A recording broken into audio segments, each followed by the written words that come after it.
Kolleginnen und Kollegen, mit der Revision modernisiert der Bundesrat das Bevölkerungsschutzsystem und richtet es gezielter auf die heutigen Gefahren und Risiken aus. Beim Zivilschutz liegt der Schwerpunkt auf einer Flexibilisierung der Dienstpflicht. Im Ergebnis soll damit die Leistungs- und Durchhaltefähigkeit des Zivilschutzes verbessert werden. Um den aktuellen und künftigen Schutzbedürfnissen der Schweizer Bevölkerung und der veränderten Risikosituation Rechnung zu tragen, hat der Bundesrat bereits vor einiger Zeit einen Anpassungsbedarf im Schweizer Bevölkerungs- und Zivilschutzgesetz erkannt. Mit einer Totalrevision des BZG setzt er zudem die im Bericht zur Umsetzung der Strategie Bevölkerungsschutz und Zivilschutz 2015+ die vom 6. Juli 2016 vorgeschlagenen Maßnahmen um. Die Grundlagen des Zivil- und Bevölkerungsschutzes werden beibehalten, insbesondere die Struktur des Verbundsystems Bevölkerungsschutz mit den Partnerorganisationen Polizei, Feuerwehr, technische Betriebe, Gesundheitswesen und Zivilschutz, sowie die Aufgabenteilung zwischen Bund und Kantonen.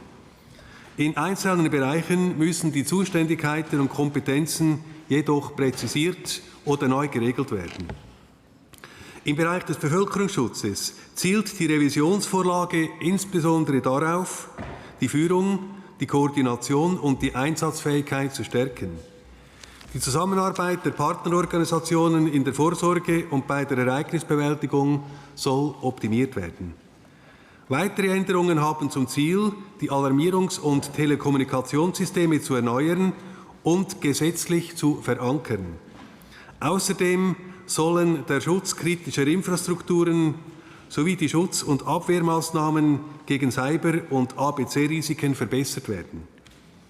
In diesen Bereichen soll die Koordinationsfunktion des Bundesamtes für Bevölkerungsschutz gestärkt werden. Schließlich soll die Ausbildung im Bevölkerungsschutz durch eine einheitliche Doktrin und eine verbesserte Koordination von Ausbildungen und Übungen optimiert werden. Der zweite Teil der Gesetzesrevision betrifft den Zivilschutz. Hier sieht der Bundesrat eine Reduktion und Flexibilisierung der Schutzdienstpflichtdauer vor, wobei eine Angleichung an die Armee erfolgen soll. So soll es gemäß Bundesrat für spezialisierte Aufgaben neu auch im Zivilschutz möglich werden, die Dienstpflicht als Durchdiener am Stück zu erfüllen. Ich habe betont gemäß Bundesrat, weil der Nationalrat und die Kommission dann etwas anderes wollen.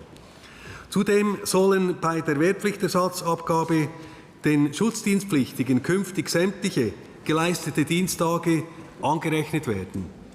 Damit wird eine Motion von Nationalrat Walter Müller erfüllt. Um Unterbestände in einzelnen Kantonen besser auszugleichen, soll die interkantonale Zuweisung von Schutzdienstpflichtigen vereinfacht werden. Im Weiteren sollen die Führungskompetenzen des Kaders gestärkt werden. Verschiedene Formationen des Zivilschutzes sollen schneller in den Einsatz gelangen können. Zudem werden Fragen der Schutzanlageninfrastruktur und des Materials geklärt. Schließlich soll eine rechtliche Basis für eine allfällige Wiedereinführung eines Sanitätsdienstes im Zivilschutz geschaffen werden. In der Vernehmlassung haben die meisten Stellen die Stoßrichtung der Totalrevision begrüßt. Dies betrifft insbesondere die Schließung der Lücken bei den Alarmierungs- und Kommunikationssystemen und beim ABC-Schutz. Eine Mehrheit der Kantone ist auch für die Wiedereinführung des Sanitätsdienstes im Zivilschutz. Ebenfalls grundsätzlich begrüßt werden die Anpassungen des Dienstleistungssystems im Zivilschutz. Eine Mehrheit der Kantone und auch weitere Stellen haben sich für eine Aufteilung der Vorlage in zwei Gesetze ausgesprochen, nämlich in ein Bevölkerungsschutzgesetz und ein Zivilschutzgesetz. Der Bundesrat hält jedoch an seinem Vorschlag fest. Bestehende Abhängigkeiten, beispielsweise bei den Schutzbauten oder den Alarmierungs- und Telekommunikationssystemen, können im Rahmen eines gemeinsamen Gesetzes für beide Bereiche besser dargestellt werden. Mit einer gemeinsamen Gesetzesvorlage können zudem der Bevölkerungsschutz als Verbundsystem und die Einbettung des Zivilschutzes als Partnerorganisation besser verankert werden. Zu den Verhandlungen im Nationalrat. Der Nationalrat hat den Entwurf am 14. Juni 2019 einstimmig mit 181 Stimmen bei 0 Enthaltungen angenommen. Das Ergebnis erklärt sich nicht zuletzt aufgrund der fundierten Vorarbeit der SiK des Nationalrates. Nach Anhörung der RKMZF, der Regierungskonferenz Militär, Zivilschutz und Feuerwehr, hatte die Schwesterkommission nämlich festgestellt, dass zwischen Bundesrat und Kantonen größere Differenzen bestehen, insbesondere im Bereich der Delegation von Rechtsetzungsbefugnissen, der Transparenz der Kostenfolgen und der strategischen Grundlagen. Nach dem Eintreten im Nationalrat, das unbestritten war, beschloss die SiK, eine Subkommission einzusetzen und diese mit der Prüfung der Kantonsanliegen zu beauftragen. Der Subkommission gelang es, viele Fragen der Kantone zu klären und Lösungsvorschläge zu unterbreiten, die von der Kommission weitgehend und schließlich auch vom Nationalrat mehrheitlich übernommen wurden. Das schnelle Vorgehen war umso wichtiger wegen des Zusammenhangs dieser Vorlage mit dem Verpflichtungskredit für das nationale sichere Datenverbundsystem. Dieses Geschäft werden wir heute gleich anschließend behandeln. Welches sind nun die wichtigsten Änderungen, die der Nationalrat beschlossen hat? Erwähnt werden können namentlich: Erstens, zur Wahrung der Organisationshoheit der Kantone wird bei Artikel 12 der Begriff ABC-Stützpunkte durch ABC-Einsatzorganisationen ersetzt. Zweitens, bei der Kostenregelung des mobilen breitbandigen Sicherheitskommunikationssystems wird den Kantonen in Artikel 25 ein explizites Anhörungsrecht eingeräumt. Drittens, die Zivilschutzaufgaben Artikel 28 betreffend wurde auf eine Erweiterung des Leistungsprofils des Zivilschutzes im Bereich des Sanitätsdienstes verzichtet. Viertens, die vom Bundesrat vorgeschlagene Einführung eines Durchdienermodells im Zivilschutz, Artikel 32, wurde im Nationalrat ebenfalls gestrichen. Fünftens, bezüglich der Schutzräume und der Ersatzbeiträge hat der Nationalrat entschieden, grundsätzlich am derzeitigen System festzuhalten und kleine Erweiterungen der Bereiche vorzusehen, für welche die Ersatzbeiträge verwendet werden dürfen. Und sechstens, in Bezug auf die Aufteilung der Finanzierung zwischen Bund und Kantonen beschloss der Nationalrat, dass der Bund und nicht die Kantone die Kosten für das Personalinformationssystem der Armee und des Zivilschutzes trägt. Zur Arbeit in der Kommission.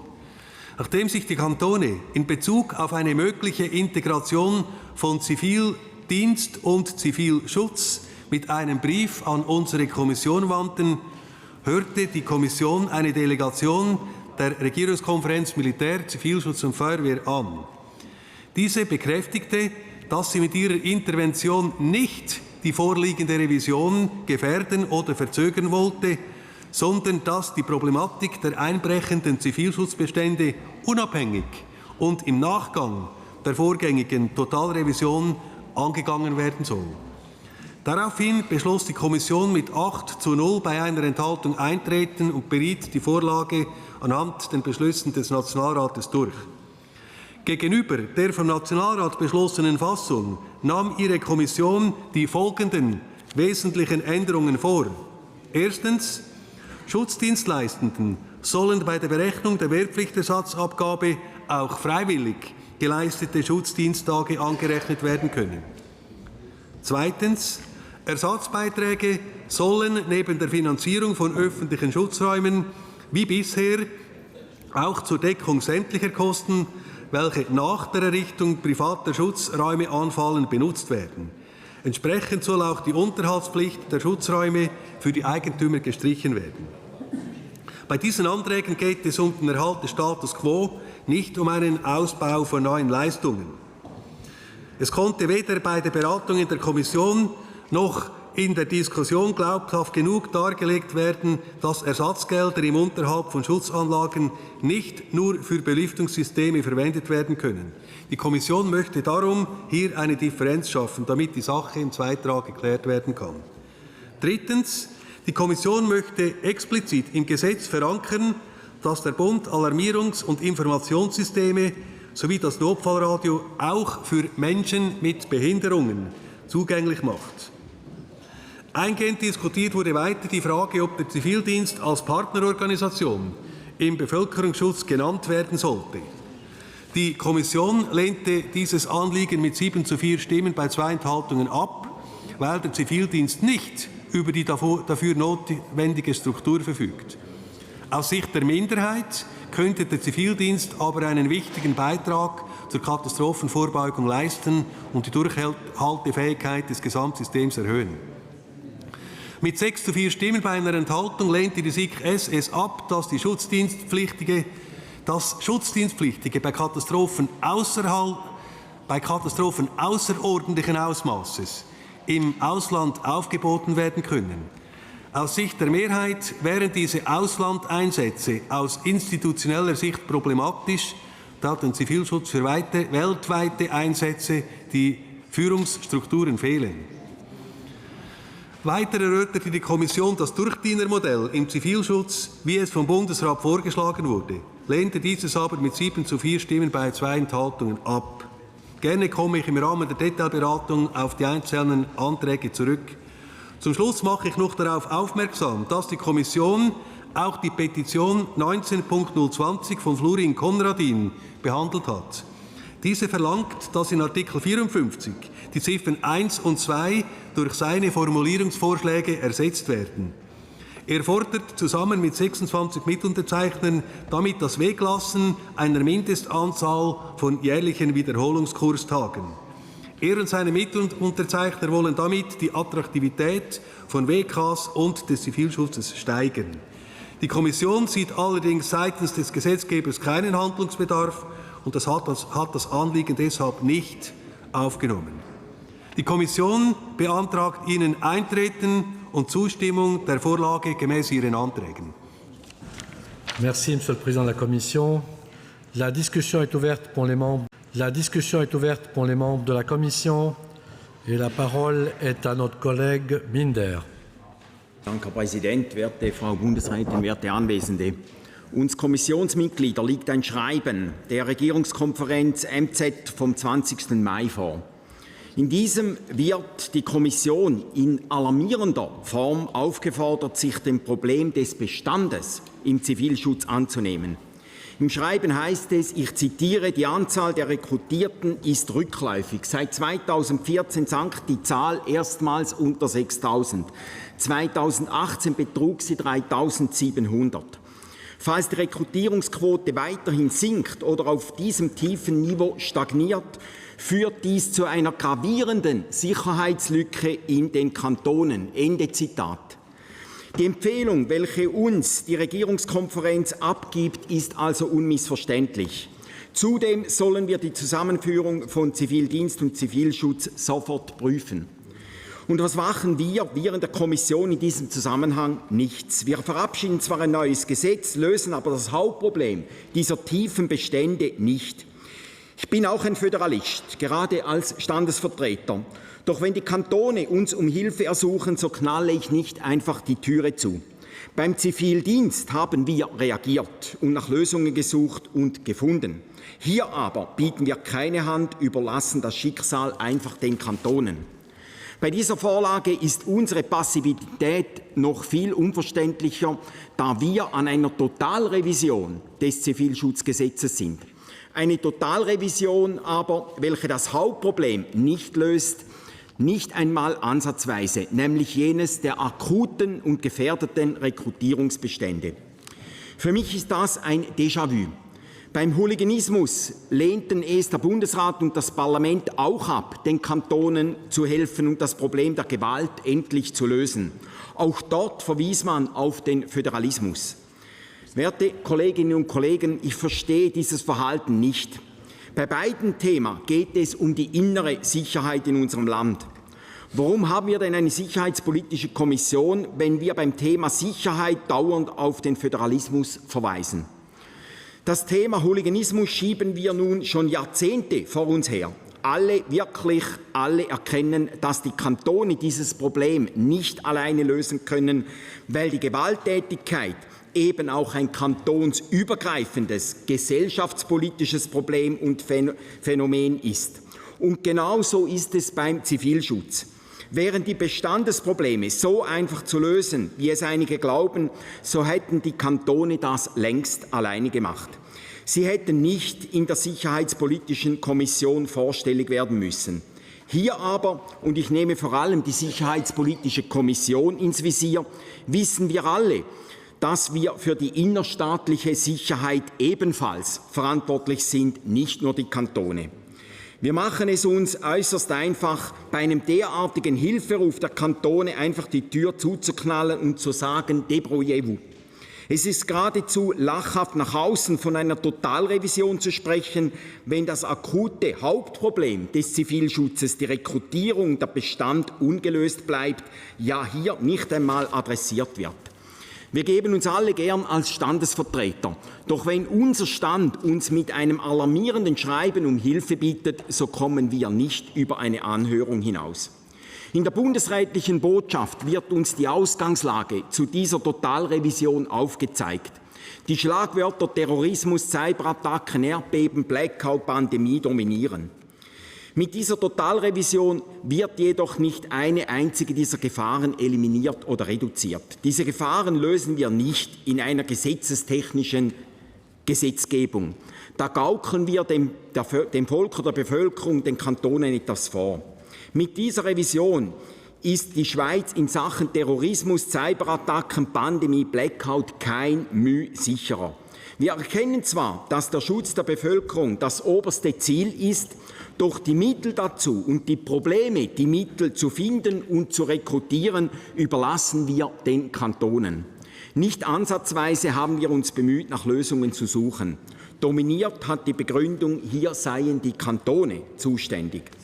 Eine Gefahr, welche uns in den letzten Jahren markant zugenommen hat und geradezu nach dem Zivilschutz ruft, ist jene, Frau Bundesrätin, der Unwetter und der Umweltkatastrophen. Komisch nur, dass ich das Wort Unwetterkatastrophe in der bundesrätlichen Botschaft unter der Ausgangslage nicht finde.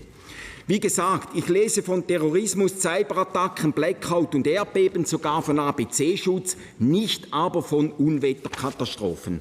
Wenn etwas markant zugenommen hat in den letzten 14 Jahren, seit der letzten Zivilschutzrevision, dann die Unwetterkatastrophen. Das Problem der Bestände wollen wir nicht mithelfen zu lösen. Die Armee zum Aufräumen schicken wir alsdann.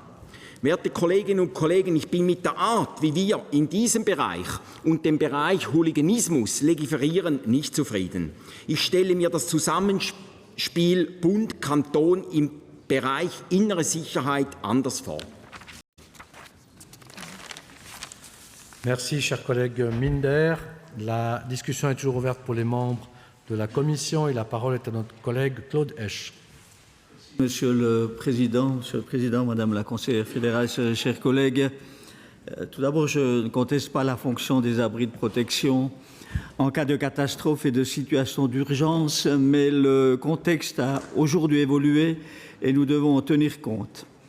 Il y a environ 360 000 abris dans notre pays et 1 700 constructions protégées. Le taux de couverture de protection de la population dépasse le 100%. Selon l'Office fédéral de la protection de la population, la couverture excédentaire globale se situe entre 106 et 108%, avec, j'insiste aussi sur ce point, des variations d'un canton à l'autre. Aujourd'hui, comme chacun sait, chaque propriétaire qui construit une maison d'habitation dans une commune où le nombre de places protégées est insuffisant doit y réaliser un abri et l'équiper ou alors verser une contribution de remplacement. Le montant global actuellement à disposition des cantons et des communes pour la construction, l'assainissement et l'entretien des abris est d'environ 500 millions de francs. L'accent, à mes yeux, doit donc être mis prioritairement sur le maintien de l'infrastructure existante. Sur la base de ces quelques éléments que je viens de relever, je voudrais me permettre d'inviter, par l'intermédiaire de Madame la conseillère fédérale, inviter le Conseil fédéral à examiner une réduction de la contribution de remplacement. Par avance, je l'en remercie. Collègue Esch, la discussion est toujours ouverte pour les membres de la Commission. La parole n'est plus demandée, la discussion est close. La discussion est ouverte pour les membres du Conseil. La parole n'est pas demandée. Madame la Conseillère fédérale, vous avez la parole. Ja, besten Dank, Herr Präsident, geschätzte Damen und Herren Ständerätinnen und Ständeräte. Das Bevölkerungs- und Zivilschutzgesetz wurde am 14. Juli 2019 im Nationalrat als Erstrat beraten und von diesem einstimmig angenommen. Ihre Sicherheitspolitische Kommission hat die Vorlage am 15. August dieses Jahres beraten und ist einstimmig darauf eingetreten. Sie hat die Änderungen des Nationalrats bestätigt und 5 neue Anträge hinzugefügt. Diese betreffen den Zugang von Personen mit Behinderungen zu den Alarmierungs- und Informationssystemen, die Anrechenbarkeit von freiwillig geleisteten Schutzdiensttagen an die Wehrpflichtersatzabgabe, die Verwendung der Ersatzbeiträge sowie eine Korrektur im zu ändernden Recht im Detail beim Sportförderungsgesetz. Ich werde mich zu diesen Anträgen in der Detailberatung dann äußern, aber zunächst zum Eintreten. Die Risiken, denen unser Land und seine Bevölkerung ausgesetzt sind, haben sich in den letzten Jahren verändert. Bedrohungen wie Terrorismus oder Cyberangriffe oder Gefahren wie Erdbeben und, Herr Ständerat Minder, Naturkatastrophen, explizit auch Stromausfälle und Engpässe oder Pandemien bleiben und sind ernst zu nehmen. Also das Thema Naturkatastrophen, auch wenn es in der Botschaft vielleicht nicht explizit genannt ist natürlich von Artikel 2, der von Katastrophen spricht, auch umfasst. Es geht auch um die Bewältigung von Naturkatastrophen. Um diesen Gefahren wirksam zu begegnen, müssen erkannte Sicherheitsdefizite im Bevölkerungsschutz und im Zivilschutz geschlossen werden. Beispiele sind Lücken bei den bevölkerungsschutzrelevanten Alarmierungs- und Telekommunikationssystemen, wie das fehlende sichere Datenverbundsystem oder das fehlende Lageverbundsystem. Defizite gibt es auch beim ABC-Schutz. Auch die Empfehlungen der Sicherheitsverbundsübung 2014 und der strategischen Führungsübung 2017 unterstreichen den Handlungsbedarf. Seit der letzten Reform im Bevölkerungs- und Zivilschutz vor rund 17 Jahren wurden zudem wichtige Erfahrungen gemacht, die ein Optimierungspotenzial aufzeigen. Dies betrifft unter anderem die Verbesserung der Führung und Koordination auf Stufe Bund und Kantone, das Dienstleistungs- und Ausbildungssystem sowie die Schutzanlageninfrastruktur. Im Bevölkerungsschutz steht die Stärkung der Führung und Koordination von Bund und Kantonen im Vordergrund. In Bezug auf die Aufgabenteilung zwischen Bund und Kantonen wird nur wenig geändert. In einzelnen Bereichen sollen die Zuständigkeiten und Kompetenzen ergänzt und soweit möglich präzisiert werden, soweit möglich und erforderlich. So werden neu die Aufgaben des Bundes für den Schutz kritischer Infrastrukturen geregelt. Zudem werden die Tätigkeiten der Nationalen Alarmzentrale und des Labors Spiez im Gesetz verankert. Die Rechtsgrundlagen wurden insgesamt verbessert und es wurden neue Rechtsgrundlagen für bestehende und geplante Alarmierungs- und Telekommunikationssysteme für den Bevölkerungsschutz geschaffen. Schließlich soll eine Optimierung der Ausbildung im Bevölkerungsschutz durch eine verbesserte Koordination von Ausbildungen und Übungen erreicht werden. Beim Zivilschutz liegt ein Schwerpunkt der Revision auf dem Dienstleistungs- und Ausbildungssystem. Es ist eine Reduktion und Flexibilisierung der Schutzdienstpflichtdauer vorgesehen. Das Ausbildungssystem soll vereinfacht werden. Mit der Bildung eines Personalpools soll die interkantonale Zuweisung von Schutzdienstpflichtigen vereinfacht werden, um Unterbestände in einzelnen Kantonen besser ausgleichen zu können. Auf Wunsch der Kantone wird eine rechtliche Grundlage geschaffen, damit der Bund künftig in Absprache mit den Kantonen für die Beschaffung des Einsatzmaterials und der persönlichen Ausrüstung im Zivilschutz sorgen kann, analog der Zuständigkeit vor 2002. Was die Schutzbauteninfrastruktur anbelangt, sind folgende Regelungen vorgesehen. Die Schutzräume für die Bevölkerung sollen beibehalten werden. Bei einigen Katastrophenereignissen leisten diese nach wie vor einen wichtigen Beitrag für den Schutz der Schweizer Bevölkerung. Bei den Schutzanlagen des Zivilschutzes sollen die Kantone überprüfen, welche dieser Anlagen heute und künftig noch notwendig sind. Dazu werden die Kantone angehalten, ihre Bedarfsplanungen zu aktualisieren. Und in diesem Zusammenhang kann ich vielleicht auf die Frage von Herrn Ständerat Esch eingehen, betreffend Reduktion dieser Ersatzabgabe. Es ist so, dass der Bundesrat die Grundsätze für die Ersatzbeiträge in der Zivilschutzverordnung festlegt, wie bis anhin. Daran ändern wir nichts. Artikel 81 der sich in Konsultation befindlichen Zivilschutzverordnung sieht vor, dass die Höhe der Ersatzbeiträge durch die Kantone festgelegt werden. Der Bundesrat gibt in Artikel 81 der Verordnung eine Bandbreite vor, nämlich zwischen 400 und 800 Franken pro nicht erstellten Schutzplatz. In dieser Bandbreite können die Kantone selber entscheiden. Eine Diskussion, die Höhe dieser Beiträge oder dieser heutigen Ersatzabgabe zu ändern, also zu reduzieren, ist zurzeit in der Verordnung nicht geplant. Man sieht einfach diese Spannbreite vor. Die Kantone haben bis jetzt auch nicht den Antrag gestellt oder sich dahingehend geäußert, dass sie hier eine Reduktion wünschen würden. Zumal große Investitionen wie beispielsweise der Ersatz der alten Lüftungen ansteht. Diese kommen jetzt langsam in die Jahre, sodass sie ersetzt werden müssen, und deshalb ist Finanzbedarf gegeben. Wenn hier eine Reduktion erfolgen sollte, müsste dies natürlich in Absprache und im Einverständnis mit den Kantonen entschieden werden. Aber, geschätzte Damen und Herren Ständerätinnen und Ständeräte, die Verordnung kommt ja noch zu Ihnen in die Konsultation. Und ich denke, da können wir dieses Thema auch noch näher diskutieren und vielleicht auch auf diese Sitzung hin eine Stellungnahme der Kantone einholen. Dann weiter zur Problematik der Sicherstellung des Zivilschutzbestandes, der auch von Herrn Ständerat Minder angesprochen wurde. Diese Problematik kann nicht im Rahmen der vorliegenden Revision gelöst werden.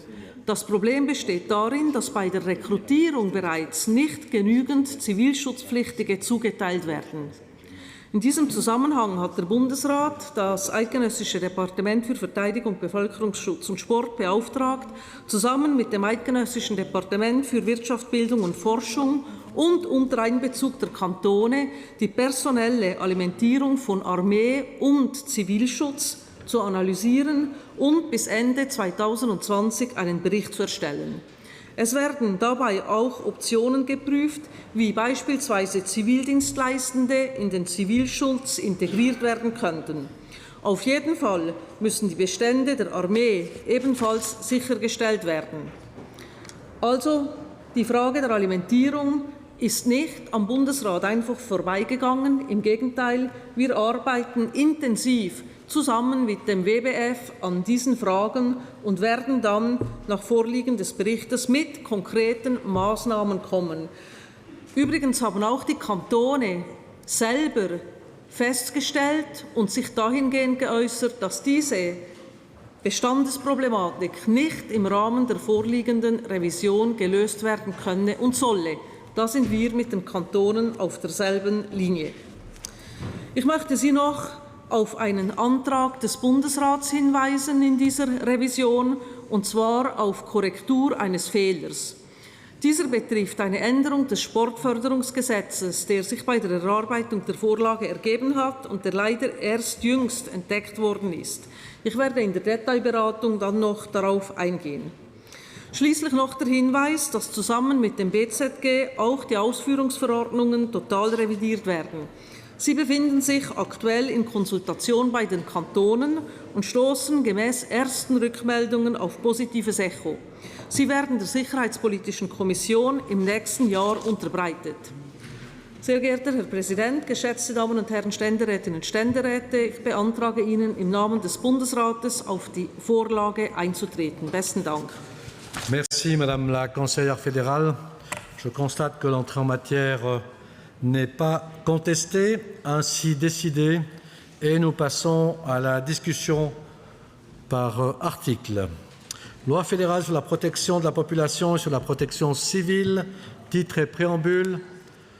La discussion est ouverte, la parole n'est pas demandée, elle est close. Titre premier, article 1 in globo, la discussion est ouverte. La parole n'est pas demandée, la discussion est close. Article 2, la discussion est ouverte. La parole n'est pas demandée, la discussion est close. Article 3, alinéa 1, lettres A à E. La discussion est ouverte. La parole n'est pas demandée, elle est close. Nous sommes à l'article 3, lettre F. Ici, nous avons une majorité et une minorité H. Pour la majorité, je passe la parole au président de la Commission, notre collègue Dietli. Herr Präsident, Frau Bundesrätin, geschätzte Kolleginnen und Kollegen! Es geht hier darum, dass die Minderheit den Zivildienst auch zur Vorbeugung und Bewältigung von Katastrophen und Notlagen sowie Instandstellungsarbeiten nach solchen Ereignissen, wo Ressourcen fehlen oder nicht ausreichen wollen, einsetzen will. Und zwar eben, wie es dieser Artikel sagt, als Partnerorganisation. Und dort liegt genau die Problematik. Nach Artikel 3 Absatz 2 können weitere Stellen und Organisationen zur Vorsorge und Ereignisbewältigung beigezogen werden. Hierzu gehört selbstverständlich auch der Zivildienst.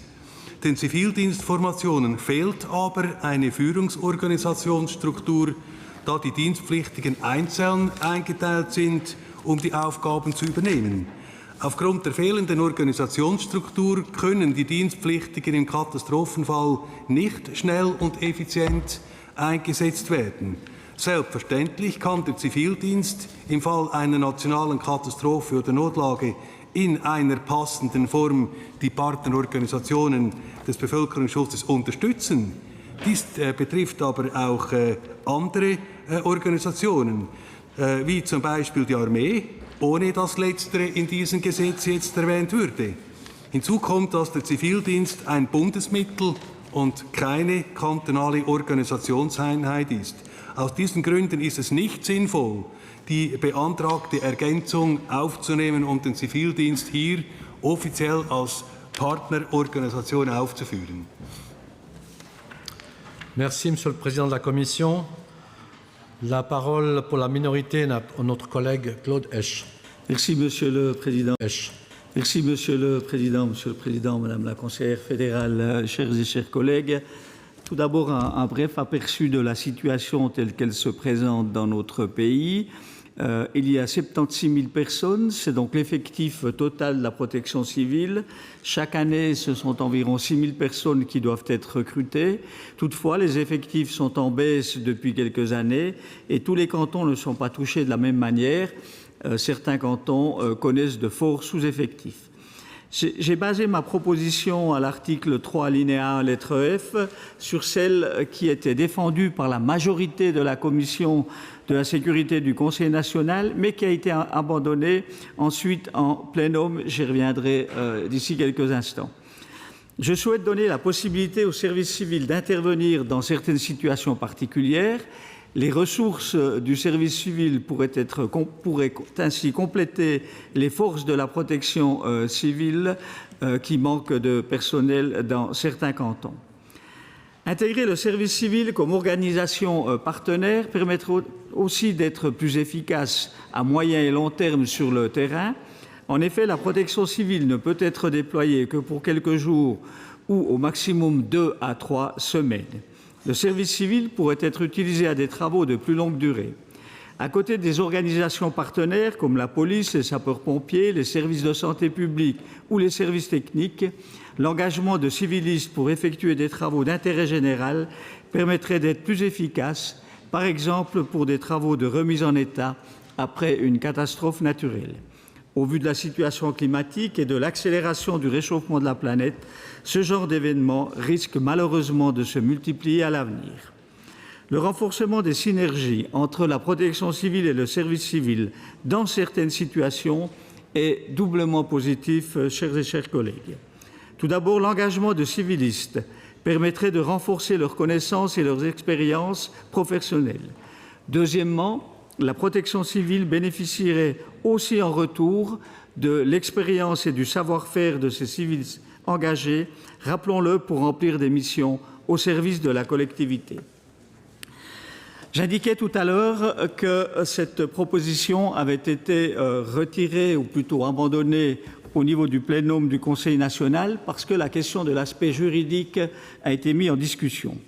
Donc naturellement, ce n'est pas une fusion que je propose au travers de cet alinéa, mais bien la mise en place de synergies dans des situations particulières.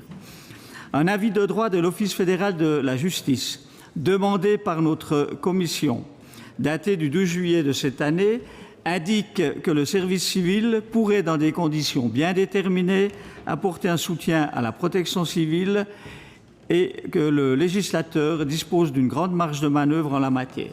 Je cite: « Si le regroupement du service civil et de la protection civile suppose la possibilité d'obliger, en cas de besoin, les astreints au service civil à servir dans le cadre de la protection civile, le système constitutionnel actuel ne serait fondamentalement pas affecté.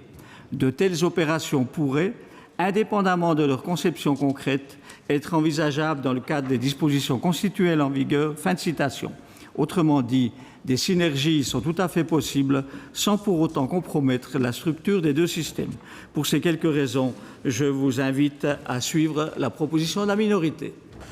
Merci, cher collègue Esch. La discussion est ouverte pour les membres de la Commission. La parole n'est pas demandée pour les membres du Conseil. La parole n'est pas demandée non plus. Madame la conseillère fédérale, désirez-vous vous exprimer? Vous avez la parole. Besten Dank, Herr Präsident, geschätzte Damen und Herren Ständerätinnen und Ständeräte. Wie gesagt, verlangt der Minderheitsantrag mit einem neuen Buchstaben F die Aufnahme des Zivildienstes als Partnerorganisation des Bevölkerungsschutzes. Ich bitte Sie, diesen Minderheitsantrag abzulehnen.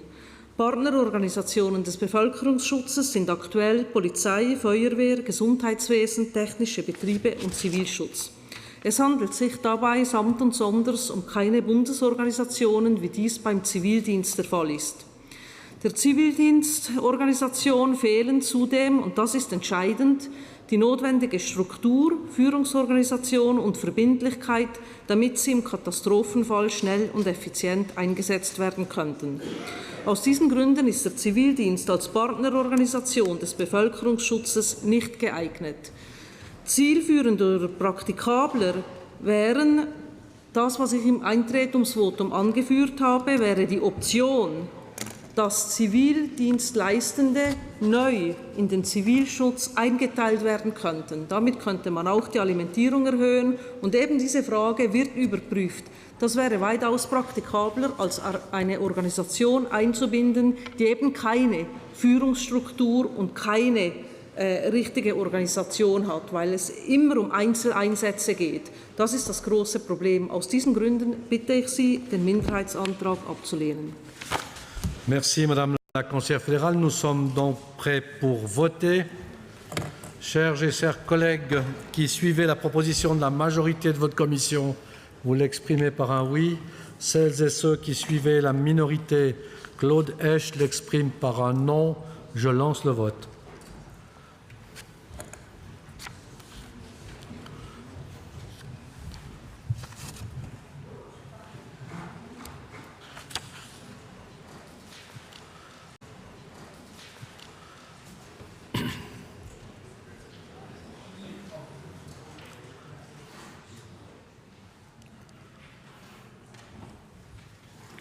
Par 27 oui contre 14 non et aucune abstention, vous avez décidé de suivre la majorité de la Commission. Nous sommes à l'article 4. La discussion est ouverte. La parole n'est pas demandée. Elle est close. Article 5. La discussion est ouverte. La parole n'est pas demandée. Elle est close. Article 6 in globo. La discussion est ouverte. La parole n'est pas demandée. Elle est close. Article 7 alinéa 1. La discussion est demandée par notre collègue Roland Eberle. Herr Präsident, Frau Bundesrätin, geschätzte Kolleginnen und Kollegen!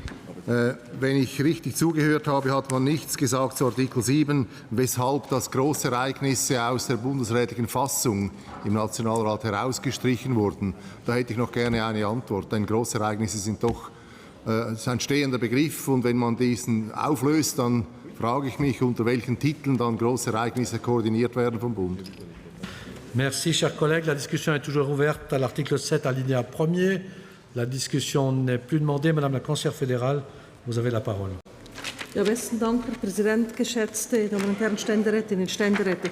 Ich habe das Protokoll nicht mehr im Detail im Kopf, aber ich gehe davon aus, es wurde gesagt, dass die Formulierung bei Katastrophen und Notlagen reicht, dass das nicht nur bei Großereignissen möglich sein soll, sondern auch bei kleineren Ereignissen, wenn notwendig. Ich habe diese Argumentation im Kopf.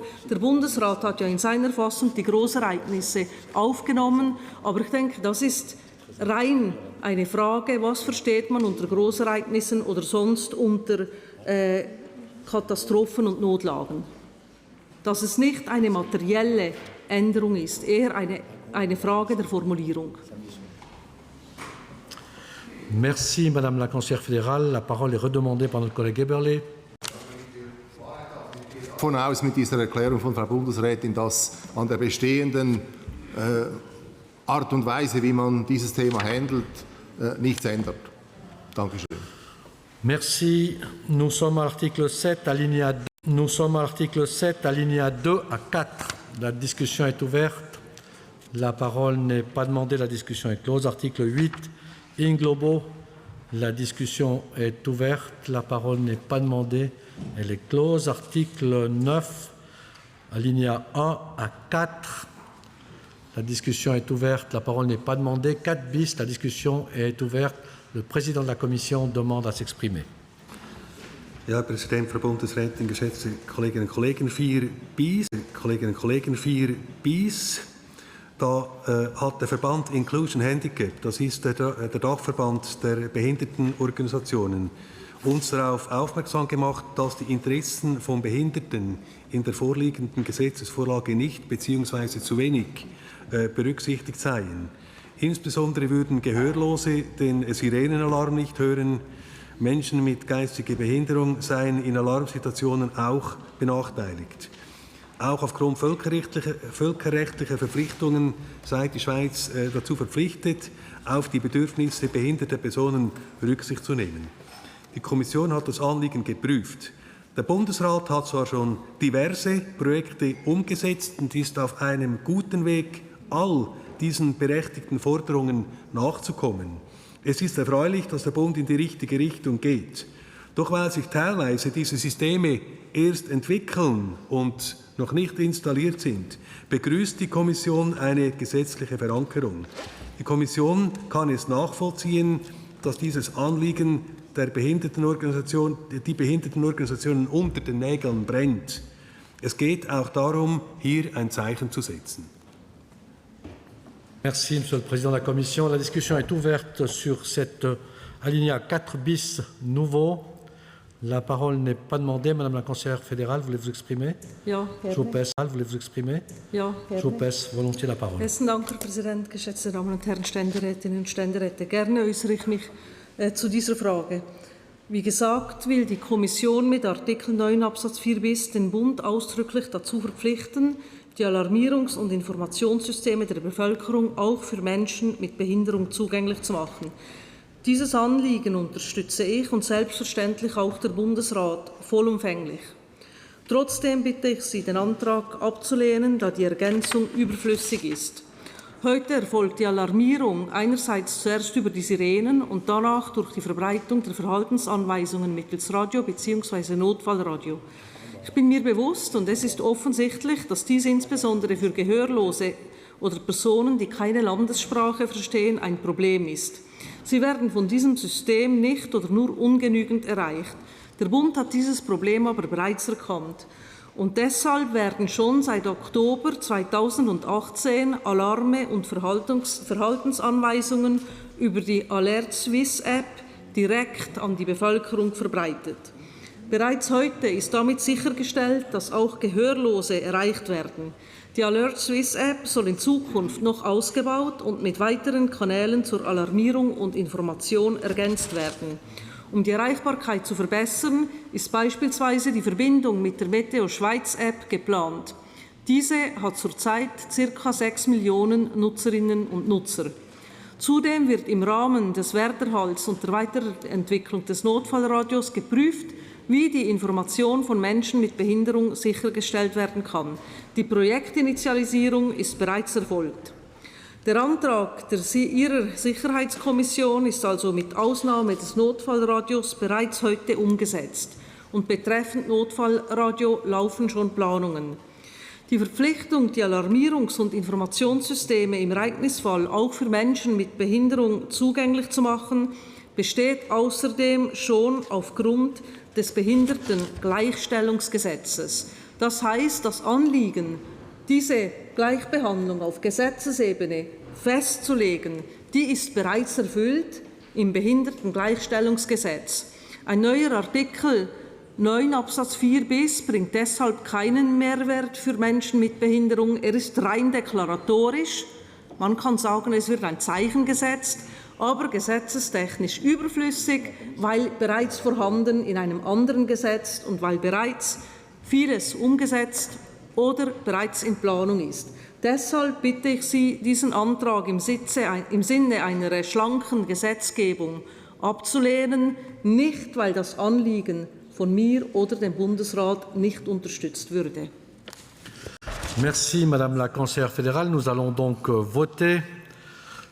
Chers et chers collègues qui soutenaient la proposition de la Commission d'introduire cet article 4 bis l'expriment par un oui. Celles et ceux qui décident de suivre le Conseil fédéral qui estime cet alinéa superflu l'expriment par un non. Je lance le vote.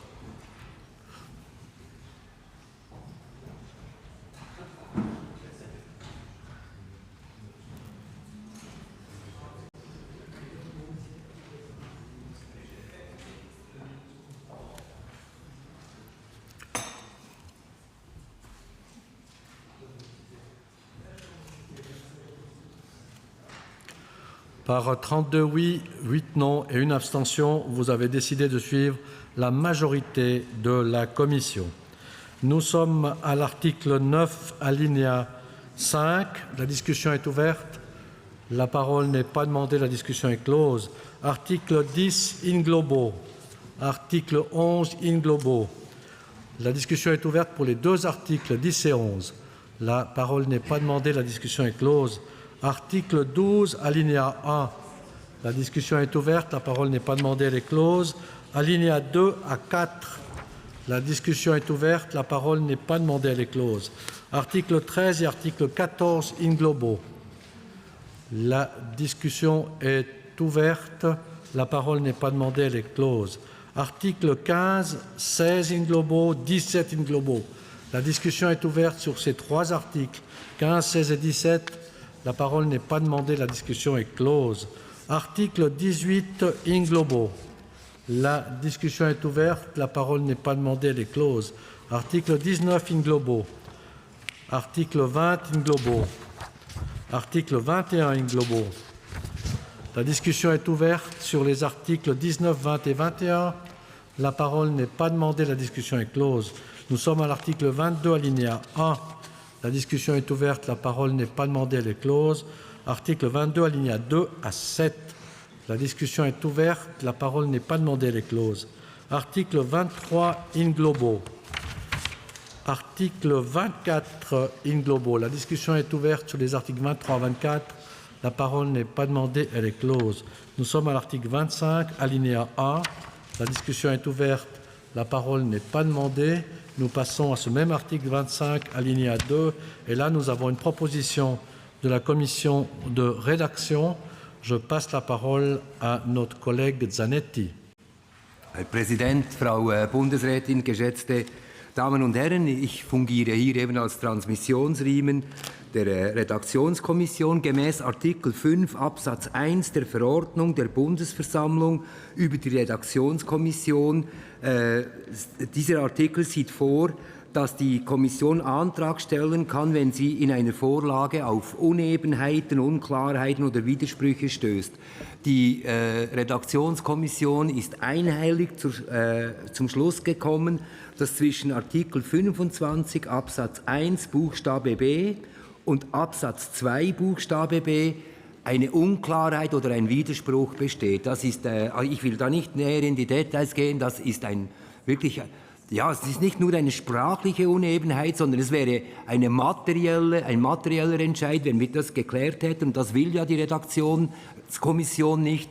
Deshalb beantragt sie Ihnen gemäß Antrag zu korrigieren, so dass eine Differenz entsteht und dann die Schwesterkommission das vertieft anschauen kann, sehen kann, ob das mehr Klarheit schafft. Ich hoffe es. Der Präsident und Berichterstatter unserer Kommission hat das strengen Auges begutachtet und hat, so wie er mir gesagt hat, keine Opposition angemeldet. Ich bitte Sie deshalb, gemäß Antrag der Redaktionskommission zu entscheiden. Das schafft mehr Klarheit und soll die Möglichkeit bieten, das in einer zweiten Runde vertieft zu prüfen. Merci, cher collègue Zanetti, pour la présentation de la proposition de la commission de rédaction. Je passe la parole au président de la commission. Frau Bundesrätin, geschätzte Kolleginnen und Kollegen, die Redaktionskommission hat nach der Sicherheitspolitischen Kommission getagt. Hätten wir diese Unstimmigkeit schon auf dem Tisch gehabt, bin ich sicher oder fast sicher, dass die Kommission diesen Antrag entsprechend übernommen hätte. Ich kann natürlich jetzt nicht für die ganze Kommission reden, aber das ist alles einleuchtend. Das macht Sinn, wenn hier eine Diskrepanz ist, die geklärt werden muss. Dann scheint es mir richtig zu sein, dass Sie diesem Antrag zustimmen. Dann kann er über die Differenzbereinigung jetzt weiter geklärt werden. Merci, Monsieur le Président de la Commission. La discussion est toujours ouverte sur cet alinéa 2 de l'article 25. La parole n'est pas demandée. La discussion est close. Nous passons à l'examen de l'alinéa 3 de cet article 25. La discussion est ouverte. La parole n'est pas demandée. Elle est close. Article 26 in globo. La parole n'est pas demandée. La discussion est close. Article 27, lettres A et B. La parole n'est pas demandée. La discussion est close. Lettres C et lettre D. La discussion n'est pas demandée. La discussion est donc close. Article 28, alinéa 1, lettre A à C. La discussion est ouverte. La parole n'est pas demandée. Elle est close. Article 28, lettre D, alinéa D. Lettre E et alinéa 2. La discussion est ouverte. La parole n'est pas demandée. La discussion est close. Nous sommes à l'article 29 in globo. La parole n'est pas demandée. La discussion est close. Article 30. La discussion est ouverte. La parole n'est pas demandée. Elle est close. Article 31, alinéa 1 à 5. La discussion est ouverte. La parole est demandée par le président de la Commission. Präsident, Frau Bundesrätin, geschätzte Kolleginnen und Kollegen, Absatz 6. Da ist ja die Möglichkeit, die der Bundesrat schaffen will, dass die Durchdiener eben einen Dienst am Stück leisten können. Hier ist im Prinzip die Dauer festgelegt und dann weiter hinten im 32 ist dann die grundsätzliche Möglichkeit, dass Sie diese Dienstpflicht machen können. Darum gehört das zusammen. Also es geht um die Durchdienerfrage. Der Nationalrat ist dort zur Überzeugung gekommen, dass man diese Möglichkeit streichen soll. Wir haben selbstverständlich bei uns in der Kommission das auch eingehend diskutiert. Obwohl sich anlässlich der Anhörung der Regierungskonferenz Militär, Zivilschutz und Feuerwehr diese sich einsetzte für die Möglichkeit eines Durchdienens mit einer Kann-Formulierung in der Kompetenz der Kantone, lehnte es die Kommission ab, auf die bundesrätliche Fassung zurückzugehen. Aufgrund der vorgesehenen Dauer dieses Dienstes von 245 Tagen im Gegensatz zu den sonst üblichen 80 Tagen werden wohl nur wenige diese Dienstart wählen. Das ist überhaupt nicht attraktiv, dort so etwas zu machen. Zudem gibt es nur beschränkte Einsatzmöglichkeiten für den Dienst der Durchdiener. Durchdiener sollen nicht nur, in Anführungs- und Schlusszeichen, für administrative Aufgaben, Personal- und Materialbewirtschaftung oder Hausdienst eingesetzt werden, sondern sie müssen in Grund-, Zusatz- und Kaderausbildung, Weiterbildung, Wiederholungskursen, Einsätzen bei Großereignissen, Katastrophen und Notlagen eingesetzt werden. Das ist bei Durchdienern schwierig zu erreichen. Wenn auch nur wenige vom Angebot des Durchdienens Gebrauch machen würden, ist es trotzdem auch eine Kostenfrage, denn wir bezahlen einen Durchdiener eine viel längere Dienstzeit. Wir haben auch mitbekommen, dass das VBS hier einem Wunsch der Kantone gefolgt ist. Offenbar aber ist es so, dass sich die Kantone in dieser Frage auch nicht einig sind. Die Kommission empfiehlt Ihnen, hier dem Nationalrat zu folgen und damit diese Möglichkeit des Durchdienens zu streichen. Merci, Monsieur le Président de la Commission. Nous sommes donc au chiffre 6, Buffet. La discussion est ouverte. La parole n'est pas demandée. Nous passons à l'article 31, alinéa 7 et 8, lettre A. La discussion est ouverte. La parole n'est pas demandée. Lettre B. Alinéa 9. La discussion est ouverte sur la lettre B et sur l'alinéa 9. La parole n'est pas demandée. Elle est close. Article 32. Article 33. La discussion est ouverte sur ces deux articles. La parole n'est pas demandée. Elle est close. Article 34. In globo. Article 35. In globo. La discussion est ouverte sur les deux articles in globo. La parole n'est pas demandée. La discussion est close. Nous sommes à l'article 36, alinéa A à 3. La discussion est ouverte. La parole n'est pas demandée. Elle est close. Alinéa 4. La discussion est ouverte.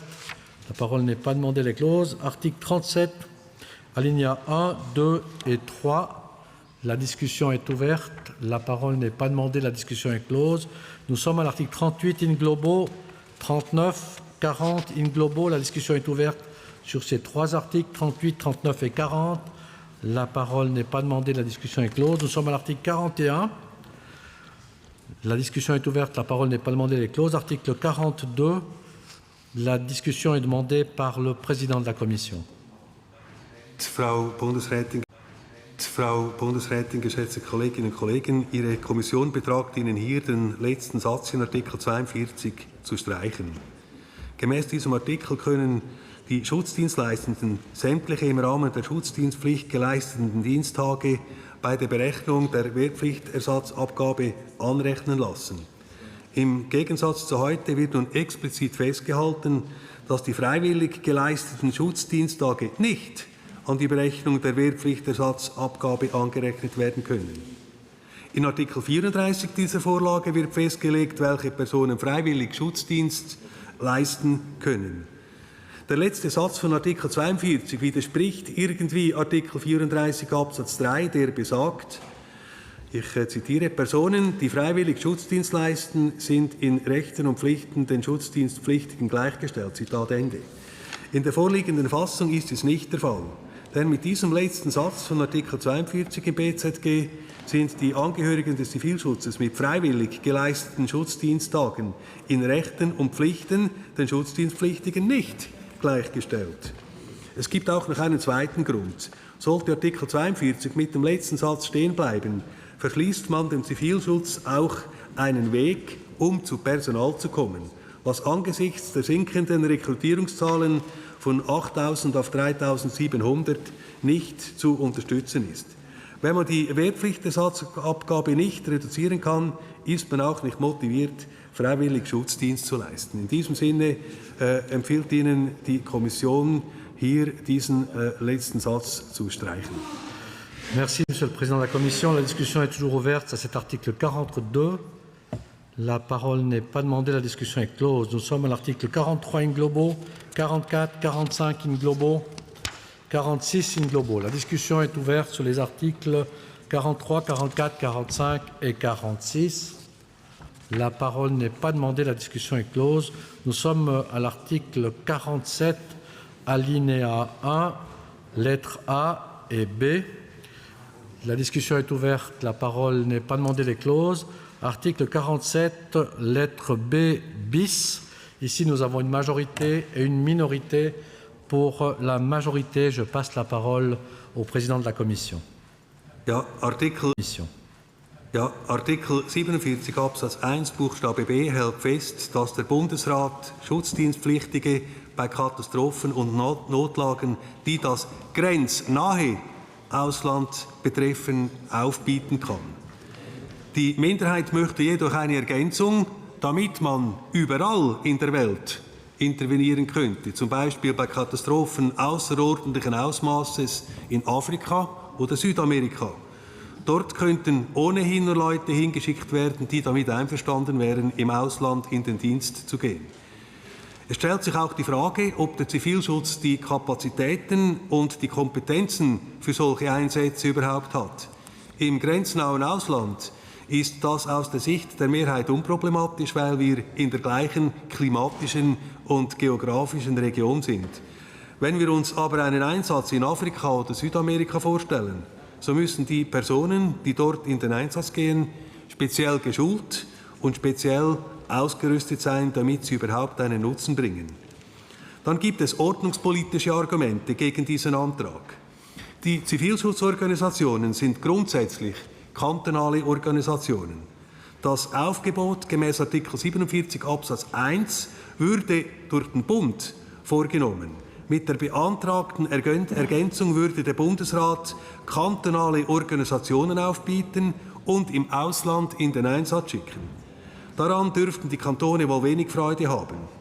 Es wäre heikel, wenn der Bundesrat Organisationen ins Ausland schicken würde, die den Kantonen in Anführungs- und Schlusszeichen gehören. Für Katastrophenhilfe existiert ja das Schweizerische Korps für humanitäre Hilfe, das SKH.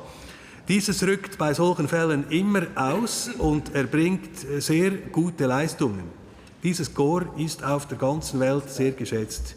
Es ist aus der Sicht der Mehrheit der Kommission weder sinnvoll noch notwendig, den Zivilschutz Einsätze in der ganzen Welt zu ermöglichen. Die Mehrheit empfiehlt, diesen Antrag abzulehnen und dem Bundesrat zu folgen. Merci, Monsieur le Président de la Commission. La parole est pour la minorité donnée à notre collègue Olivier Français.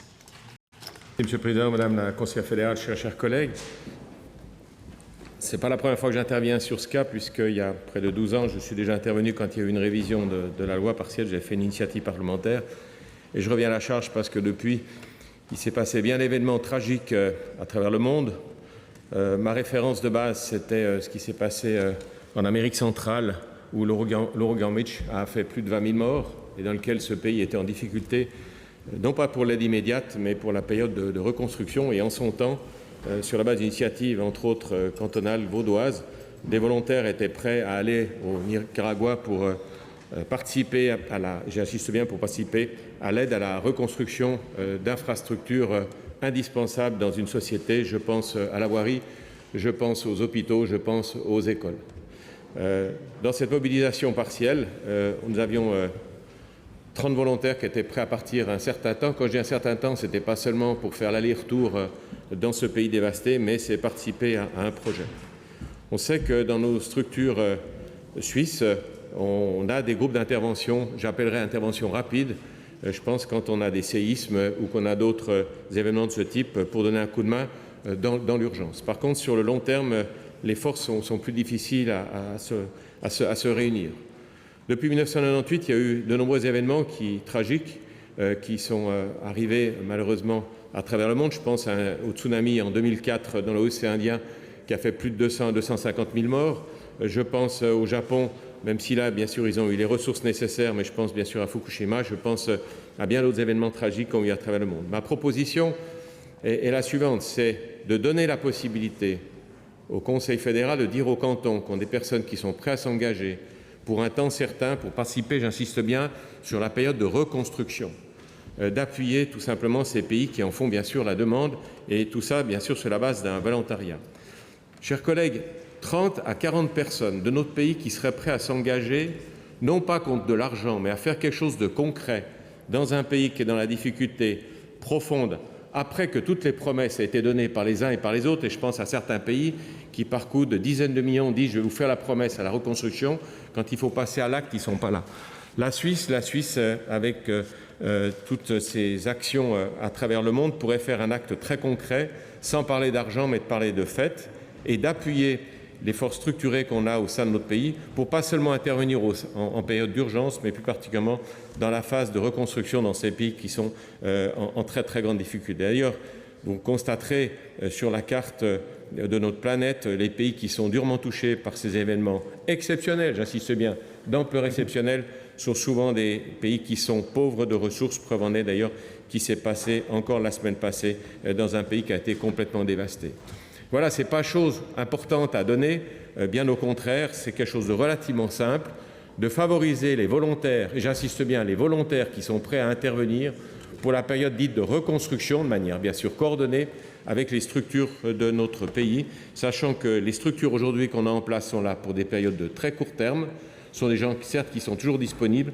Par contre, de ci et de là, dans la vie d'une citoyenne ou d'un citoyen, il y a des gens qui seraient prêts à s'engager 4 semaines, peut-être 6 semaines, pour reconstruire une route, pour donner un coup de main, pour remettre en état une voirie, une station d'épuration, voire de reconstruire un équipement sanitaire, voire même une école. Mesdames, Messieurs, cet acte législatif peut rapporter gros à l'image de la Suisse internationale, et je peux que vous recommander à donner les moyens à des structures de la protection civile qui sont dans notre pays, dans lequel on sait qu'il y a des volontaires.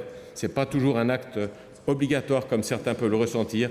Il y a des volontaires qui sont prêts à s'engager, pas seulement dans notre pays, pas seulement juste à la frontière, mais un petit peu plus loin que la frontière, tout simplement, pour donner ce coup de pouce à ces pays qui en ont besoin. Et arrêtons de donner des leçons uniquement par l'argent, mais aussi par les faits et par les actes. Et je peux que recommander le Conseil fédéral de changer la position qu'elle a eue au sein de la Commission.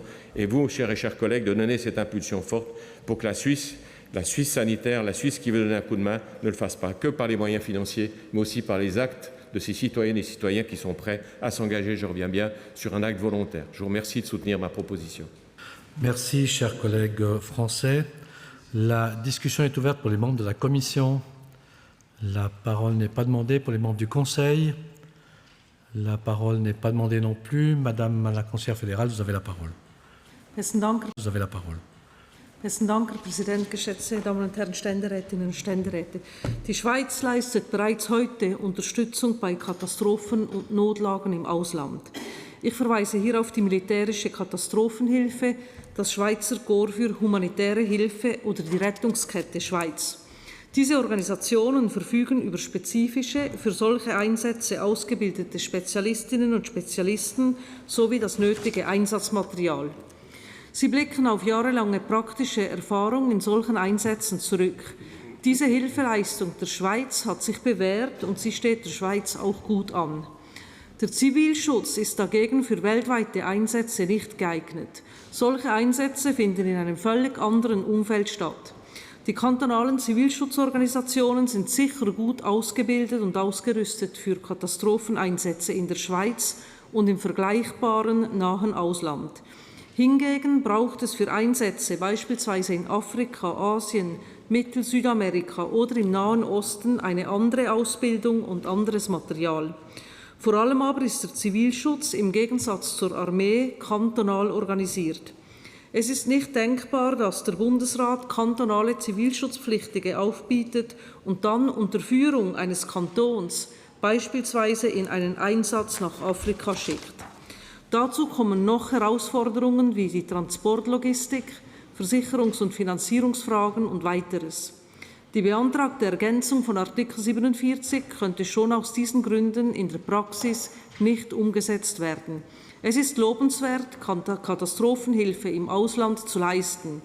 Das bedingt jedoch einsatzfähige Teams, wie sie bei den Organisationen, die ich aufgezählt habe, gegeben sind, beim Zivilschutz eben nicht. Ich bitte Sie, entsprechend den Minderheitsantrag abzulehnen. Merci, Madame la conseillère fédérale. Nous allons donc voter. Chers et chers collègues qui suivaient la proposition de la majorité de la Commission et du Conseil fédéral d'exprimer par un oui, celles et ceux qui suivaient la minorité de notre collègue Olivier Français votent non. Je lance le vote.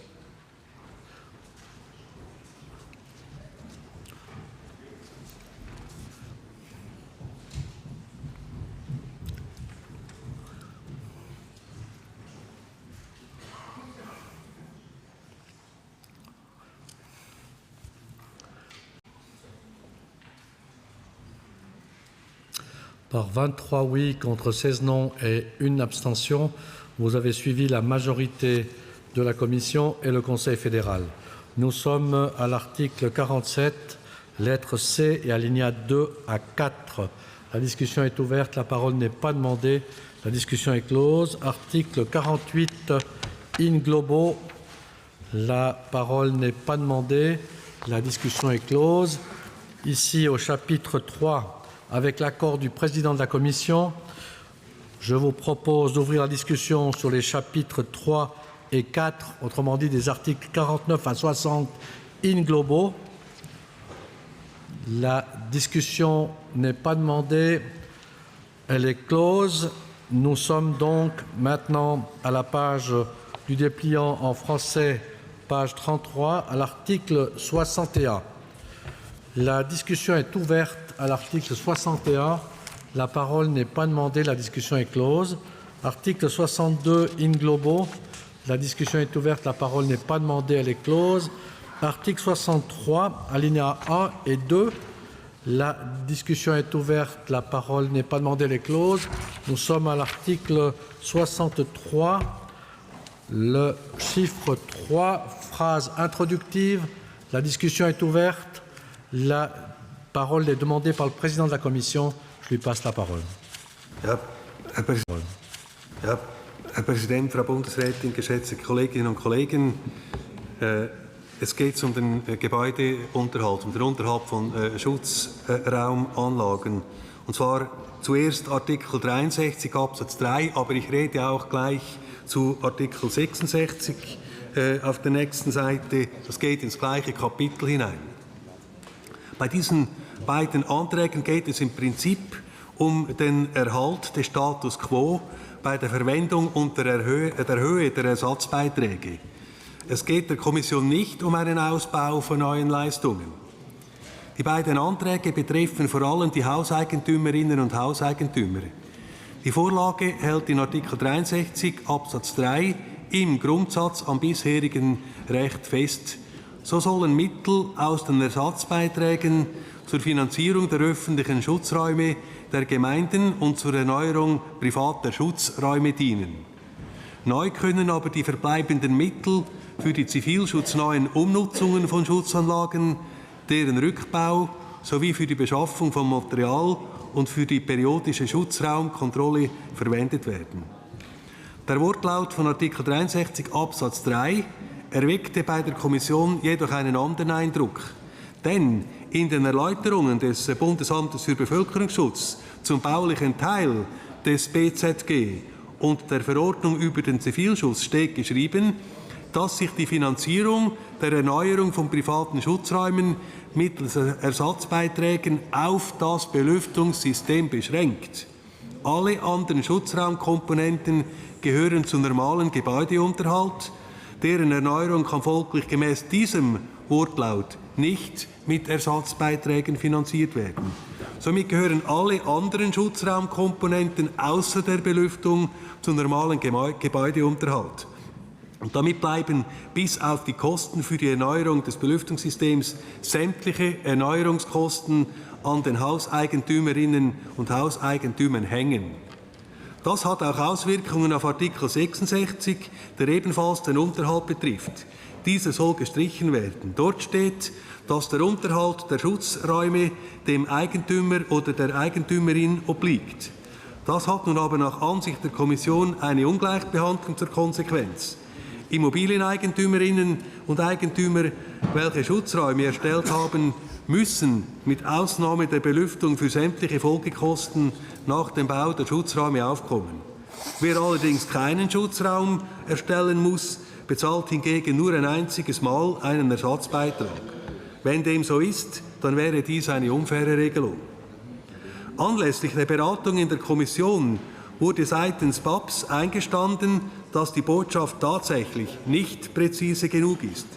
Die Leute vom Bundesamt für Bevölkerungsschutz konnten auch nicht glaubhaft genug darlegen, dass Gelder aus den Ersatzbeiträgen nicht nur an das Belüftungssystem fließen sollen. Wegen der missverständlichen bundesrechtlichen Formulierung möchte die Kommission mit diesen beiden Anträgen nun bewusst eine Differenz zum Nationalrat schaffen. Dies würde es ermöglichen, bis zur Behandlung im Zweitrat die Formulierung zu klären, respektive aufzuzeigen, wie diese Angelegenheit allenfalls über eine Verordnungsanpassung geregelt werden kann. Deshalb sollen gemäß den Beschlüssen der Kommission Ersatzbeiträge neben der Finanzierung von öffentlichen Schutzräumen auch zur Deckung sämtlicher Kosten, welche nach der Errichtung privater Schutzräume anfallen, benutzt werden. Das ist Artikel 63 Absatz 3. In der Kommission wurde abgestimmt mit 5:3 bei einer Enthaltung für diesen Antrag. Und die Unterhaltspflicht der Schutzräume für die Eigentümer soll gestrichen werden. Artikel 66. In der Kommission war das 4:4 bei einer Enthaltung und Stichentscheid des Präsidenten. Die Kommission legt Wert darauf, dass damit Bagatellaufwendungen wie beispielsweise Kosten für die Reinigung des Schutzraumes natürlich nicht gemeint sind. Die Kommission erachtet bei der aktuellen Ausgangslage den Weg über eine Differenz zum Nationalrat als zielführend und bittet Sie, zuerst dem Antrag zu Artikel 63 Absatz 3 und dann, wenn wir bei Artikel 66 sind, auch diesem Antrag zuzustimmen. Monsieur le Président de la Commission, la discussion est ouverte sur cet article 63, alinéa 3. Pour les membres de la Commission, pour les membres du Conseil, la parole n'est pas demandée. Monsieur Esch, oui, vous avez la parole. Merci. Oui, merci Monsieur le Président, Madame la conseillère fédérale. Naturellement, la première réaction sera d'indiquer que nous n'avons pas déposé de proposition de minorité qui allait dans le sens de la proposition du Conseil fédéral. Mais dans l'attente de la prise de position de Madame la conseillère fédérale, qui, je souhaite, va maintenir donc la position du Conseil fédéral, j'aimerais tout de même attirer votre attention, chers collègues, sur l'aspect pratique de cette proposition, puisque cela a été dit par le rapporteur. Non seulement cela concerne donc l'article qui vient d'être cité, mais également l'article 66. C'est l'application. C'est l'application dans le sens suivant. Il faut toujours avoir à l'esprit que ces abris donc privés, en particulier, sont utilisés comme dépôts de vin, de boîtes de conserve ou autres. Et la question concrète qui va se poser, est-ce que la charge au niveau de la consommation de l'électricité sera prise en charge par les collectivités publiques? C'est tout de même une interrogation. Donc je perçois bien certains hochements de tête dans l'honorable Assemblée, mais la proposition du Conseil fédéral dit à l'article 60, l'entretien des abris incombe à leurs propriétaires, et qu'on propose donc de biffer, donc ça veut dire que toutes les charges sont portées sur les collectivités publiques. Donc d'un autre côté, c'est le deuxième élément donc, qui vous invite donc à suivre la position du Conseil fédéral, c'est ce que j'appellerais donc une déresponsabilisation du propriétaire du bien. Et à cela s'ajoute aussi la question de la responsabilité et la responsabilité des contrôles. Donc une charge supplémentaire qui va s'ajouter donc au niveau des collectivités locales. Donc pour ces quelques éléments qui seront, j'en suis convaincu, renforcés par l'intervention de Madame la conseillère fédérale, je vous invite à en rester avec la proposition du Conseil fédéral. Merci, cher collègue Esch. La discussion est toujours ouverte. La parole est à notre collègue Joachim Eder. Ja, Herr Präsident. Joachim Eder. Ja, Herr Präsident, Frau Bundesrätin, geschätzte Kolleginnen und Kollegen, ich wollte eigentlich nichts sagen, aber nachdem jetzt Kollege Esch eigentlich dasselbe gesagt hat, was er schon in der Kommission ausgebreitet hat, und ich dachte, ich hätte ihn eigentlich überzeugen können, möchte ich doch noch 2, 3 Sachen sagen. Der Sprecher und Berichterstatter der Kommission und Präsident hat eigentlich alles auf den Punkt gebracht. Und wir sind uns alle einig, auch die Bundesrätin, sie hat jetzt schon zum Voraus genickt, die Botschaft ist, und jetzt den Kopf geschüttelt, ehrlicherweise sage ich das natürlich auch, die Botschaft ist nicht präzise genug. Das wurde zugestanden, die Botschaft ist nicht präzise genug, und in den Erläuterungen des BABS zum baulichen Teil und auch bei der Verordnung über den Zivilschutz steht auf Seite 10 etwas ganz anderes. Ich zitiere: Die Finanzierung der Erneuerung von privaten Schutzräumen mittels Ersatzbeiträgen beschränkt sich auf das Belüftungssystem. Es wurde ausgeführt, wir wollen in der Mehrheit keine Ausweitung. Wir wollen nicht die Übernahme, das wäre ja lächerlich, von Bagatellaufwendungen wie beispielsweise die Kosten für die Reinigung des Schutzraums. Aber studieren Sie mal bitte dieses Blatt des Kantons Zürich, periodische Schutzraumkontrolle Kanton Zürich. Das sind 19 Seiten für die Hauseigentümerinnen und Hauseigentümer. Das ist also nun wirklich Bürokratie pur. Und wenn man da nicht mal Abschlusstüren oder Metallrahmen, Vorrichtungen, Gummidichtungen, die aus dem Lot fallen, ersetzen kann, dann verstehe ich die Welt nicht. Es geht nur darum, meine geschätzten Kolleginnen und Kollegen, die Botschaft ist nicht präzise genug, und wenn wir eine Differenz machen, und nur darum geht es, zum Nationalrat, dann schmerzt das niemanden, nicht mal die Frau Bundesrätin, das schmerzt niemanden. Sie haben nachher die Gelegenheit, die Vernehmlassung für die Verordnung läuft ja bis Ende September, wenn ich richtig orientiert bin, im Schwesterrat in der Kommission die Verordnung vorzulegen, aufzuzeigen, dass all das, was ich jetzt gesagt habe, was der Präsident gesagt hat, aufgenommen worden ist. Und dann werden Sie sehen, dann sind die Gemüter beruhigt. Ich bitte Sie, dem Antrag der Mehrheit zuzustimmen. Es ist nicht von ungefähr, dass niemand in der Kommission eine Minderheit gestellt hat. Ich danke Ihnen. Merci. Abgesehen davon ist es, Herr Präsident, nicht das wichtigste Thema in diesem Gesetz. Merci, cher collègue Eder. La discussion est toujours ouverte sur cet article 63, alinéa 3. Pour les membres de la Commission, la parole n'est plus demandée. Elle est close. Pour les membres du Conseil, la parole n'est pas demandée. Elle est close. Madame la conseillère fédérale, vous avez la parole. Ja, besten Dank, Herr Präsident, geschätzte Damen und Herren Ständerätinnen und Ständeräte. Ich will jetzt hier nicht offenlegen, wie schmerzfrei ich in dieser Angelegenheit bin oder nicht. Aber trotzdem äußere ich mich zu Artikel 63 Absatz 3. Das gilt auch für Artikel 66. Das geht ja Hand in Hand. Der Antrag der Kommission verlangt, und das können Sie in der Fahne nachlesen, dass die Deckung sämtlicher Kosten, die nach Errichtung eines privaten Schutzraums anfallen, mit Ersatzbeiträgen erfolgen soll. Also sämtliche Kosten. Das ist klar festgehalten. Sämtliche, das heißt alle. Und da kann man jetzt hier sagen, ja, Bagatellkosten sind dann nicht gemeint. Im Gesetzestext steht dann sämtliche Kosten. Ich bitte Sie, diesen Antrag abzulehnen. Nach Artikel 63 Absatz 3 kann die Erneuerung der privaten Schutzräume mit Ersatzbeiträgen finanziert werden. Zur Erneuerung gehören alle Kosten, die für die Bausubstanz und die technischen Einrichtungen des Schutzraums anfallen. Dazu gehören Kosten für die Betonhülle des Schutzraums, die Panzertüre, das Überdruckventil oder das Ventilationsaggregat mit Filter. Damit sind grundsätzlich alle relevanten Kosten abgedeckt, die bei einem privaten Schutzraum anfallen können. Dies entspricht der bestehenden Praxis und auch der Absicht von Artikel 63. Bei der Beratung dieses Antrags in der Kommission wurde aber festgestellt, dass hier noch Klärungsbedarf besteht. Dieser besteht aber nicht auf Gesetzesstufe, sondern auf Verordnungsstufe. Die Zivilschutzverordnung befindet sich aktuell ebenfalls in Revision. Ich schlage deshalb vor, die Bestimmung zur Verwendung der Ersatzbeiträge in der neuen Zivilschutzverordnung mit dem Satz zu ergänzen, ich zitiere, die Erneuerung von Schutzräumen umfasst die baulichen Teile und die technischen Einrichtungen. Zitat Ende. In den Erläuterungen der Zivilschutzverordnung wird das noch kommentiert und mit Beispielen ergänzt werden.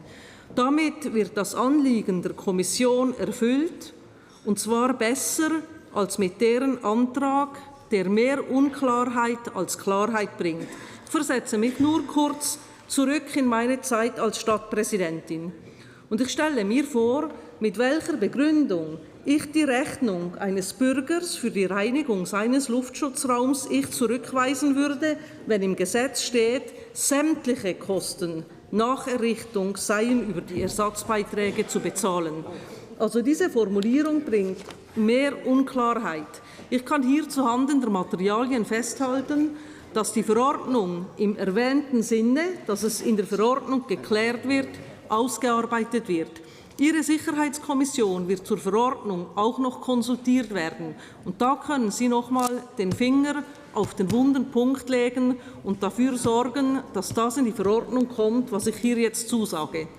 Die Formulierung des Antrags der Kommission geht deutlich zu weit und würde in der Praxis zur Rechtsunsicherheit führen. Aus diesen Gründen bitte ich Sie, den Antrag der Kommission abzulehnen und dann in der Verordnung die Klärung hineinzunehmen. Besten Dank. Merci, Madame la conseillère fédérale. Nous sommes donc prêts pour le vote. Chers et chers collègues qui suivez la proposition de la majorité de votre commission, vous l'exprimez par un oui. Celles et ceux qui suivaient la proposition du Conseil fédéral l'expriment par un non. Je lance le vote.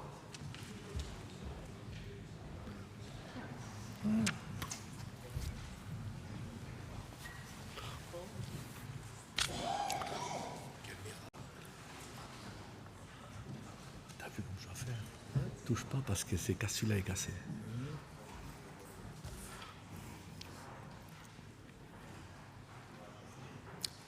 Par 20 oui contre 19 non et aucune abstention, vous avez suivi la majorité de la Commission. Nous sommes toujours à l'article 63, mais à la lettre A à E, lettre F et alinéa 4 et 5. La discussion est ouverte.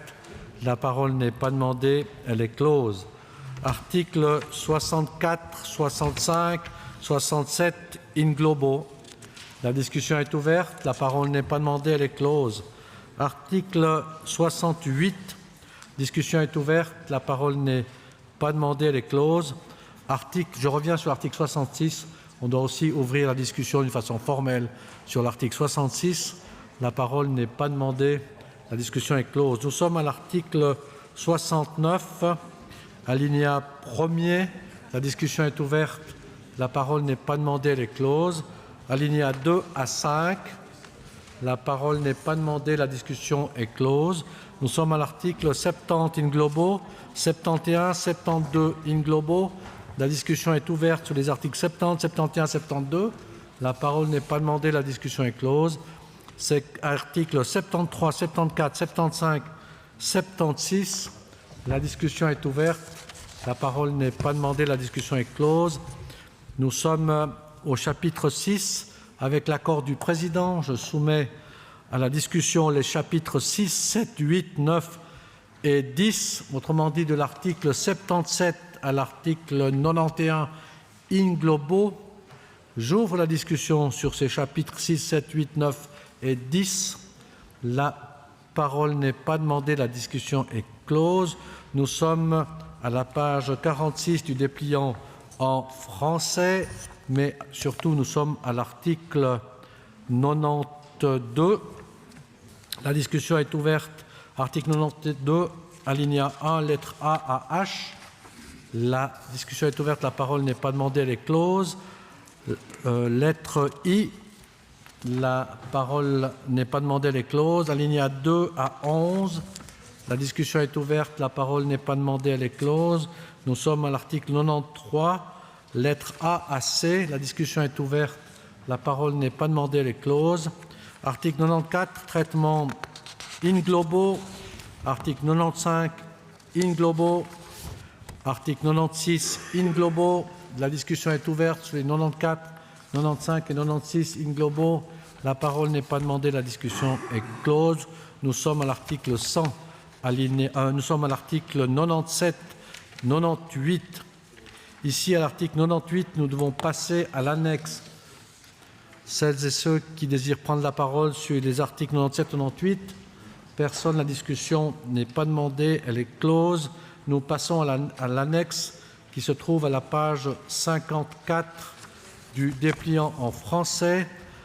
Abrogation et modification d'autres actes, chiffre romain 1, chiffre romain 2. La discussion est ouverte sur les chiffres romains 1 et chiffre romain 2. La parole n'est pas demandée, la discussion est close.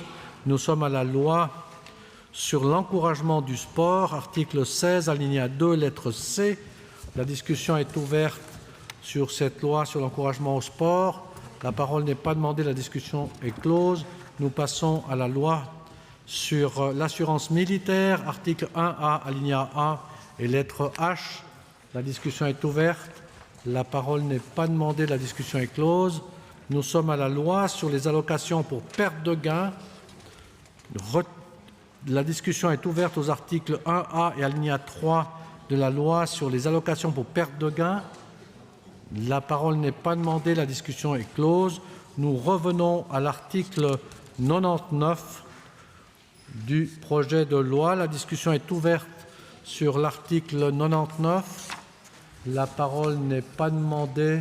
La discussion est close. Nous sommes à l'article 100, alinéa 1 à 3. La discussion est ouverte. La parole n'est pas demandée. Elle est close. Article 101. La discussion est ouverte. La parole n'est pas demandée. Elle est close. Nous allons passer au vote d'ensemble de ce projet. Chers et chers collègues qui votaient favorablement pour le vote d'ensemble de ce projet l'expriment par un oui, celles et ceux qui le refusent par un non, et je lance le vote.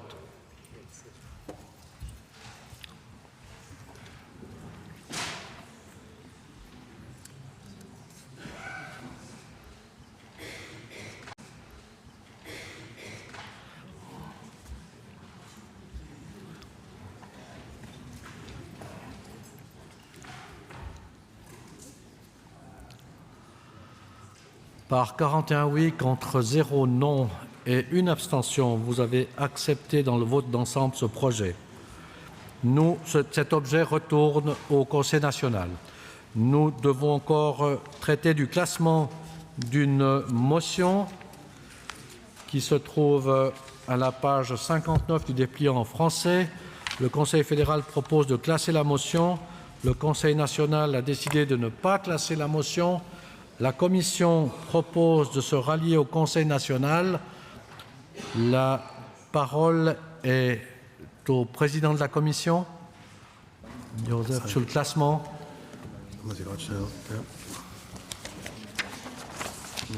C'est la motion 14 35 90. Jawohl.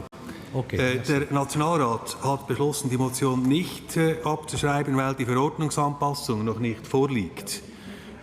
Da es sich um die Revision der Erwerbsersatzverordnung handelt, ist diese unter der Leitung der eidgenössischen Steuerverwaltung. Die Verordnungsanpassung liegt zurzeit auch für den Ständerat noch nicht vor. Sie ist bis Ende Jahr in Aussicht gestellt. Und da die Verordnung auch dem Ständerat nicht vorliegt, beantragt Ihnen die Kommission, hier dem Nationalrat zu folgen und die Motion noch nicht abzuschreiben. Merci, Madame la Merci, Madame la conseillère fédérale me fait savoir qu'elle se rallie à la proposition de la Commission. Il n'y a donc pas de divergence et donc pas de vote. La motion n'est ainsi pas classée. Nous passons